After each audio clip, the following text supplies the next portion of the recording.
जीअं मां ॿुधाईंदो हलां त दरगाह हज़रत शाह अब्दुल लतीफ़ भिटाई जेको मुसलसल लॉकडाउन ऐं कोरोना वबा जे करे 5 महीना बंदि हुई आहे। 5 महीननि खां पोइ अॼु सुबुह जो 5 बजे दरगाह हज़रत शाह अब्दुल लतीफ़ भिटाई आम ज़ाइरीन लाइ SOPs तहत खोली वई आहे।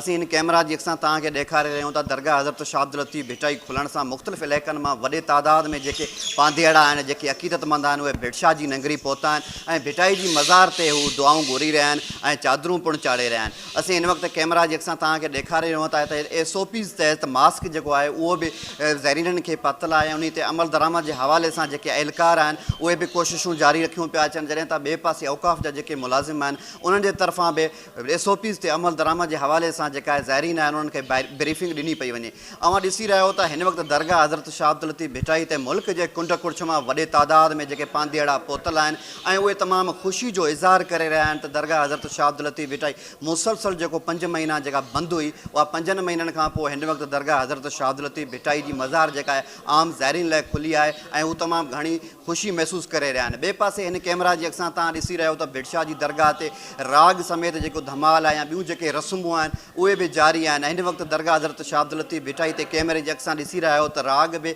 हलंदड़ आहे ऐं उते वॾे तादाद में जेके पांधेड़ा ऐं ज़ाइरीन आहिनि उहे मौजूदु आहिनि। हिते मर्द ऐं औरतुनि सां गॾोगॾु जेके ॿारड़ा आहिनि उहे बि दरगाह हज़रत शाह अब्दुल लतीफ़ भिटाई ते पहुची दुआऊं घुरी रहिया आहिनि। उहे मुल्क जी सलामती ऐं कोरोना वबा जे ख़ात्मे जे हवाले सां बि दुआऊं घुरी रहिया आहिनि। जॾहिं त पुलिस तरफ़ां हिफ़ाज़ती इंतज़ाम वधीक सख़्तु कया विया आहिनि ऐं दरगाह जे जेके दाख़िली गेट आहिनि उन्हनि ते चेकिंग जो अमल जेको आहे उहो वधीक सख़्तु कयो वियो आहे। जी।